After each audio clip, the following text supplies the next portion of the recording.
ದಕ್ಷಿಣ ಕನ್ನಡ ಜಿಲ್ಲೆಯ ಮಂಗಳೂರಿನಲ್ಲಿ EV auto ಚಾಲಕರು ತೀವ್ರ ಸಂಕಷ್ಟಕ್ಕೆ ಸಿಲುಕಿದ್ದಾರೆ. ಪರಿಸರ ಸ್ನೇಹಿ ಇವಿ ವಾಹನಗಳನ್ನು ನಂಬಿ ಜೀವನ ಕಟ್ಟಿಕೊಳ್ಳಲು ಹೊರಟ ಆಟೋ ಚಾಲಕರಿಗೆ ಈಗ ಪರ್ಮಿಟ್ ಮತ್ತು ವಲಯ ವಿಂಗಡಣೆ ದೊಡ್ಡ ಸಮಸ್ಯೆಯಾಗಿ ಪರಿಣಮಿಸಿದೆ. ಹಳೆಯ ಜಿಲ್ಲಾಧಿಕಾರಿಗಳ ಆದೇಶವನ್ನ ಹೊಸ ಜಿಲ್ಲಾಧಿಕಾರಿಗಳು ರದ್ದುಗೊಳಿಸುತ್ತಿರುವುದರಿಂದ ಜಿಲ್ಲಾಧಿಕಾರಿಗಳು ಬದಲಾದಂತೆ ನಿಯಮಗಳು ಬದಲಾಗುತ್ತಿವೆಯೇ ಎಂದು ಚಾಲಕರು ಆಕ್ರೋಶವನ್ನ ವ್ಯಕ್ತಪಡಿಸಿದ್ದಾರೆ.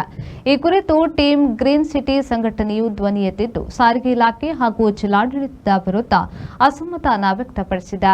ಮಂಗಳೂರು ನಗರದಲ್ಲಿ ಇವಿ ಆಟೋ ಚಾಲಕರ ಬದುಕು ಬೀದಿಗೆ ಬೀಳುವ ಹಂತಕ್ಕೆ ತಲುಪಿದೆ. 2025ರ ಅಕ್ಟೋಬರ್ 30ಕ್ಕಿಂತ ಮೊದಲು ಬಂದಂತಹ ಎಲ್ಲ ಇವಿ ಆಟೋಗಳಿಗೆ ನಗರದಾದ್ಯಂತ ಮುಕ್ತವಾಗಿ ಸಂಚರಿಸಲು ಅವಕಾಶ ನೀಡಬೇಕು ಎಂಬುದು ಚಾಲಕರ ಪ್ರಮುಖ ಆಗ್ರಹವಾಗಿದೆ.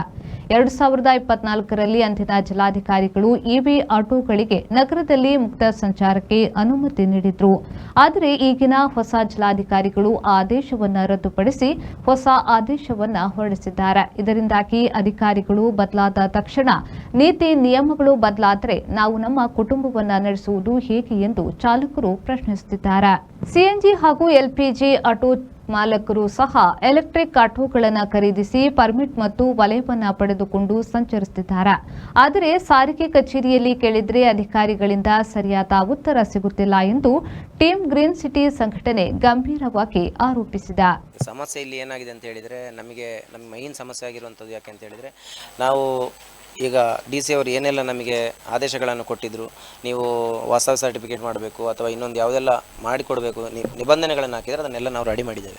ರೆಡಿ ಮಾಡಿ ಆದ ನಂತರ DC ಅವರು ನಮಗೆ ಹೇಳಿರುವಂಥದ್ದು ಅಕ್ಟೋಬರ್ 30ರ ಒಳಗೆ ಬಂದಂತಹ ಎಲ್ಲ ಗಾಡಿಗಳಿಗೆ ನಾವು ಪರ್ಮಿಟ್ಗಳನ್ನು ಕೊಡ್ತೇವೆ ಅನ್ನುವಂಥದ್ದು. ಸರಿ ಆಯಿತು ಅಂತ ಹೇಳಿದ ಮೇಲೆ ನಮಗೆ ಸಿಟಿ ಪರ್ಮಿಟ್ಗಳು ಬೇಕು ಅನ್ನೋಂಥದ್ದು ನಮ್ಮದು ಹೋರಾಟ ಆಗಿತ್ತು. ಸಿಟಿ ಪರ್ಮಿಟ್ಗಳು ಸಿಗ್ತದೆ ಅನ್ನುವಂಥ ಹೋರಾಟದಿಂದ ನಮಗೆ ಮುಕ್ತಿ ಆಯಿತು ಅಂತ ಹೇಳಿ ತಿಳ್ಕೊಂಡು ನಾವು ನಮ್ಮಷ್ಟಕ್ಕೆ ದುಡಿತಾ ಇದ್ವಿ. ಇತ್ತೀಚಿನ ದಿನಗಳಲ್ಲಿ ನೋಡಿದರೆ ಏನಾಗಿದೆ ಅಂತ ಹೇಳಿದರೆ ಆಲ್ಮೋಸ್ಟ್ ಎಲ್ಲರಿಗೂ 99% ಜನರುಗಳಿಗೆ ಗ್ರಾಮಾಂತರ ಪರ್ಮಿಟನ್ನು ನೀಡ್ತಾ ಇದ್ದಾರೆ. ಕೆಲವೇನೋ ಬೇರೆ ಜನಗಳಿಗೆ ಇಲ್ಲಿ ಸಿಟಿ ಪರ್ಮಿಟ್ಗಳು ಲಭಿಸಿದ್ದಾವೆ. ಇನ್ನೊಂದು ಏನು ಅಂತ ಹೇಳಿದರೆ ಮೊನ್ನೆ ನಾವು ಹೋಗಿ ತಗೊಳ್ಳುವಾಗ ಅದಕ್ಕೊಂದು ಸೀಲ್ ಹಾಕಿ ಕೊಟ್ಟಿದ್ದಾರೆ. ಸೀಲು ಹಾಕಿ ಕೊಟ್ಟಂಥ ಪರ್ಮಿಟ್ ನಮ್ಮ ಹತ್ರ ಇದೆ, ತೋರಿಸ್ತೇನೆ ನಾನು ಬೇಕಾದರೆ. ಅದರಲ್ಲಿ ಏನು ಹಾಕಿದ್ದಾರೆ ಅಂತ ಹೇಳಿದರೆ ಈ ರೀತಿ ಒಂದು ಇದು ಮಾಡಿ ಮೆನ್ಷನ್ ಮಾಡಿದ್ದಾರೆ ನಮಗೆ. ಯಾಕೆ ಅಂತ ಹೇಳಿದರೆ ಇದು ನಮಗೆ ಸಮಂಜಸ ಕಾಣಲಿಲ್ಲ. ಯಾಕೆ ಅಂತ ಹೇಳಿದರೆ ನಾವೇನಾಗಿದೆ ಅಂತ ಹೇಳಿದರೆ ನೀರ ಮೇಲಿನ ಗುಳ್ಳೆ ಥರ ಆಗಿದೆ. ಯಾವಾಗ ಒಡೆದೋಗ್ತದೆ ಅಂತ ಹೇಳಲಿಕ್ಕೆ ಆಗೋದಿಲ್ಲ. ಇವರು ಕೋರ್ಟ್ ಆದೇಶ ಬರೋವರೆಗೆ ನೀವು ಸಿಟಿಯಲ್ಲಿ ದುಡೀರಿ ಮತ್ತು ನಾವು ಹೇಳ್ತೇವೆ ಅಂತ ಹೇಳಿದರೆ ನಾವು ಆಮೇಲೆ ಇವರು ಸಡನ್ನಾಗಿ ನೀವು ಗ್ರಾಮಾಂತರಕ್ಕೆ ಹೋಗಿ ಅಂತ ಹೇಳಿದಾಗ ನಾವು ಏನು ಮಾಡಬೇಕು? ಗ್ರಾಮಾಂತರದಲ್ಲಿ ಹೋಗಿ ಅಲ್ಲಿ ಅವರು ಪುನಃ ನಾವು ಇದು ನಮ್ಮ ಜೀವನ ಪೂರ್ತಿ ಆಟೋದಲ್ಲಿ ದುಡಿಯುವುದಲ್ಲದೆ ಜೀವನ ಪೂರ್ತಿ ಕೋರ್ಟ್ ಕಚೇರಿಗಳನ್ನು ಎಳೆದಾಡುವಂಥದ್ದೇ ಆಗ್ತದೆ ಅನ್ನುವಂಥದ್ದು ನಮಗೊಂದು ಬೇಜಾರದ ಸಂಗತಿ. ಸ್ಟಾರ್ಟಿಂಗಿಂದಲೇ ಇದೇ ರೀತಿ. ಸ್ಟಾರ್ಟಿಂಗ್ ಏನು ಪ್ರಾಬ್ಲಮ್ ಇರಲಿಲ್ಲ. ಒಂದು 6 ತಿಂಗಳಲ್ಲಿ ಸ್ಟಾರ್ಟ್ ಆಯಿತು. ನೀವು ಅಲ್ಲಿ ನಿಲ್ಲಬಾರ್ದು, ಇಲ್ಲಿ ನಿಲ್ಲಬಾರ್ದು. ನಾವು ನಿಜ ಹೇಳಬೇಕು ಅಂತ ಹೇಳಿದರೆ ನಮ್ಮಲ್ಲಿ EV ಗಾಡಿಗಳಲ್ಲಿ ಚಾರ್ಜಿಂಗ್ ಬರುವಂಥದ್ದು 150 ಕಿಲೋಮೀಟ್ರು. ಸ್ಟಾರ್ಟಿಂಗಲ್ಲಿ ಏನು ಮಾಡ್ತಿದ್ವಿ ಅಂತೇಳಿ ಇವರ ಕಿರಿಕಳ ನಮಗೆ ತಡೀಲಿಕ್ಕೆ ಆಗದೆ ನಾವು ರನ್ನಿಂಗಲ್ಲಿ ದುಡಿತಾ ಇದ್ವಿ. ರನ್ನಿಂಗ್ ಅಂತೇಳಿ ಎಲ್ಲಿ ನಿಲ್ಲಿಸಲಿಕ್ಕಿಲ್ಲ, ಉದ್ದಕ್ಕೆ ಸಿಟಿ ಸುತ್ತಾಡ್ತಾ ಇರುವಂಥದ್ದು. ಆಮೇಲೆ ನಾವು ಅವರನ್ನು ಅಪ್ರಿಷಿಯೇಟ್ ಮಾಡ್ತೇವೆ. ಯಾಕೆ ಅಂತ ಹೇಳಿದರೆ ನಮಗೆ ದೇವರಂತ ಬಂದಂಥ ಒಬ್ಬರು DC ಅವರು ಮುಲಾಯಂ ಮುಗಿಲನ್ ಸರ್ ಅವ್ರು ಬಂದು ಏನು ಮಾಡಿದರು ಅಂತ ಹೇಳಿದರೆ ದಕ್ಷಿಣ ಕನ್ನಡ ಜಿಲ್ಲೆಯಾದ್ಯಂತ ಮುಕ್ತ ಒಂದು ಸಂಚಾರಕ್ಕೆ ಅವಕಾಶವನ್ನು ಮಾಡಿಕೊಟ್ರು. ಅದೇ ರೀತಿ ನಮ್ಮ ಮಹೇಂದ್ರ ಕಂಪನಿಯವರು ಕೋರ್ಟ್ನಲ್ಲಿ ಹೋಗಿ ಫೈಟ್ ಮಾಡಿ ಕೋರ್ಟನ್ನು ಗೆದ್ದರು. ಯಾಕೆಂತ ಹೇಳಿದರೆ ಅಲ್ಲಿ ನಮಗೆ ಜಯ ಸಿಕ್ತು. ಅದರ ಮೇಲೆ ಇಲ್ಲಿ ಆರ್ಡ್ರ್ ಆಯಿತು, DCದು ಆರ್ಡ್ರ್ ಆಯಿತು, ಎಲ್ಲರೂ ಖುಷಿಯಲ್ಲಿದ್ದರು. ಅದರ ನಂತರ ಪುನಃ ಇವರು ಬೇರೆ ಇವರು ಪರ್ಮಿಟನ್ನು ಹಾಕಬೇಕು, ವಲಯವನ್ನು ಹಾಕಬೇಕು ಅನ್ನುವಂಥದ್ದು. ನಾನು ಫಸ್ಟ್ ಆಫ್ ಆಲ್ ಹೇಳುವಂಥದ್ದು ಏನು ಅಂತ ಹೇಳಿದರೆ ವಲಯ ಅನ್ನುವಂಥದ್ದೇ ಒಂದು ಪೀಡೆ. ವಲಯ ಅನ್ನುವಂಥದ್ದೇ ಒಂದು ಪೀಡೆ. ಯಾಕೆಂತ ಹೇಳಿದರೆ ವಲಯ ಅನ್ನುವಂಥದ್ದು ಎಲ್ಲಿ ಸಹ ಇಲ್ಲ. ನಮಗೆ ಗೊತ್ತಿರೋ ಪ್ರಕಾರ ಎಲ್ಲಿ ಸಹ ಇಲ್ಲ. ಮತ್ತು ನೀವು ಮಾಧ್ಯಮದವರು ನಿಮಗೆ ಆಲ್ಮೋಸ್ಟ್ ಎಲ್ಲ ಗೊತ್ತಿರ್ತದೆ. ಬಟ್ ವಲಯ ಅನ್ನುವಂಥದ್ದು ಎಲ್ಲೂ ಇಲ್ಲ. ಈ ಮಂಗಳೂರಿನಲ್ಲಿ ಮಾತ್ರ ಈ ವಲಯ ಅನ್ನುವಂಥದ್ದು ಈ ಮಂಗಳೂರಿನಲ್ಲಿ ಯಾಕೆ ಬಂತು ಅಂತ ಹೇಳಿದರೆ ಇಲ್ಲಿ ಇಷ್ಟು ಗಾಡಿಗಳು ಅಂತೇಳಿ ಕೊಟ್ಟ ನಂತರ ಏನಾಯಿತು ಅಂತ ಹೇಳಿದರೆ ಬಡವರು ಕೆಲವರು ಏನು ಮಾಡಿದರು, ನಮಗೆ ರಿಕ್ಷಾದಲ್ಲಿ ದುಡಿಬೇಕು ಅಂತ ಹೇಳುವಂಥದ್ದು ಇದರಿಂದ 600 ರೂಪಾಯಿ 500ರಿಂದ 600 ರೂಪಾಯಿ ಇದ್ದ ಪರ್ಮಿಟಿಗೆ 3,00,000 3.5 ಲಕ್ಷ ರೂಪಾಯಿ ಕೊಟ್ಟು ತಗೊಂಡ್ರು. ಇವನ್ನು ನಾನು ತಗೊಂಡಿದ್ದೇನೆ. ಈಗ ನಾನು ಹೇಳುವಾಗ ನನ್ನ ಬಗ್ಗೆ ಸಹ ಹೇಳಬೇಕಾಗ್ತದೆ. ನಾನು ಸಹ ತಗೊಂಡಿದ್ದೇನೆ. ಬಟ್ ನಾನು ತಗೊಂಡಿದ್ದೇನೆ ಅಂತ ಹೇಳಿದರೆ ಏನು ಮಾಡಿದೆ ಅಂತ ಹೇಳಿದರೆ ನನ್ನ ಪರ್ಮಿಟ್ಗೆ ನನ್ನ ಹೆಸರಿಗೆ ಪರ್ಮಿಟ್ ಆಗಲಿಲ್ಲ. ಬಟ್ ನಾನು ಅದರಲ್ಲಿ ದುಡಿತಾ ಇದ್ದೆ. ನಾನು ಸಹ ಸೇಲ್ ಮಾಡಿದ್ದೇನೆ. ಯಾಕೆಂತ ಹೇಳಿದರೆ ಈಗ ನಾಳೆ ಬೆರಳು ಮಾಡ್ತಾರೆ, ಅವನು ಸಹ ಮಾಡ್ತಿದ್ದ. ಇದಕ್ಕೆ ಮುಂಚೆ ನಮಗೆ ಆಗಿದೆ.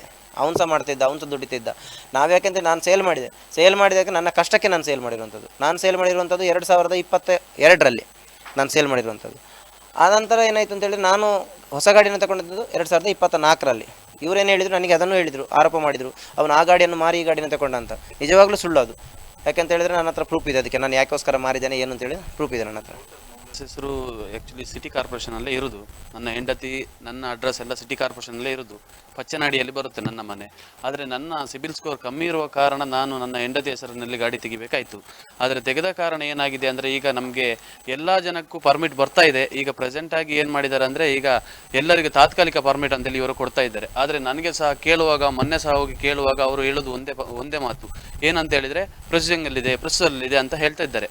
ಆದರೆ ನಾನು ಕೇಳೋದು ಈಗ ನಂದು ಸಿಟಿ ಕಾರ್ಪೊರೇಷನಲ್ಲಿ ಇರುವಂಥದ್ದು.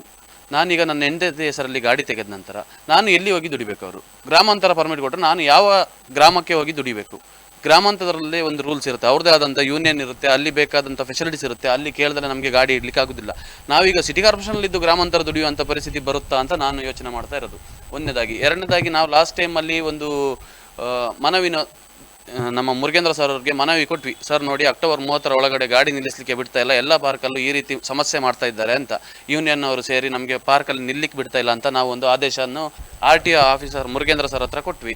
ಕೊಟ್ಟ ನಂತರ ನಾವು ಕೊಟ್ಟು ಅರ್ಧ ಗಂಟೆ ಒಳಗಡೆ ಯೂನಿಯನ್ ಅವರಿಗೆ ಫೋನ್ ಮಾಡಿ ಈ ರೀತಿ EV ಅವರು ಲೆಟರ್ ರೈಟಿಂಗ್ ಕೊಟ್ಟಿದ್ದಾರೆ ಅಂತ ಹೇಳಲಿಕ್ಕೆ, ಇವರು ಅಧಿಕಾರಿಗಳ ಅಂತ ನಾನು ಕೇಳ್ತಿರೋದು. ಫಸ್ಟ್ ಆಫ್ ಆಲ್ ಇವರು ಅವರಿಗೆ ಹೇಳಲಿಕ್ಕೋಸ್ಕರ ಇವರು ಇಲ್ಲಿ ಕೂತಿರೋದು ಅಧಿಕಾರದಲ್ಲಿ. ನಾವು ಕೊಟ್ಟಂಥ ಲೆಟರ್ ರೈಟಿಂಗು ಪಬ್ಲಿಕ್ಕಿಗೆ ಹೇಳಬೇಕು ಯಾವ ರೀತಿ ಅವರು ಬಂದಿದ್ದಾರೆ ಅಂತ. ಅವರು ಬಂದಿದ್ದಾರೆ ಅಂತ ಇವರು ಅವರಿಗೆ ಯಾಕೆ ಹೇಳಬೇಕು ಅಲ್ವಾ? ನಾನು ಕೇಳೋದು ಅದು. ಅವರು ಇಲ್ಲಿಂದ ಹೋಗಿ ಅಲ್ಲಿಗೆ ಯಾಕೆ ಹೇಳಬೇಕು? ಹಾಗಾದರೆ ಇವರು ಅಧಿಕಾರಿ ಅಲ್ವಾ? ನಾವು RTO ಅವ್ರ ಹತ್ರ ಹೋಗಿದ್ದಲ್ವಾ? ನಾವು ಅಧ್ಯಕ್ಷರ ಹತ್ರ ಹೋಗಿದ್ವಾ? ಒಕ್ಕೂಟದವ್ರ ಹತ್ರ ಹೋಗಿದ್ವಾ? ಹೋಗಿಲ್ಲ. ನಾವು ಹೋಗಿದ್ದು ಇಲ್ಲಿ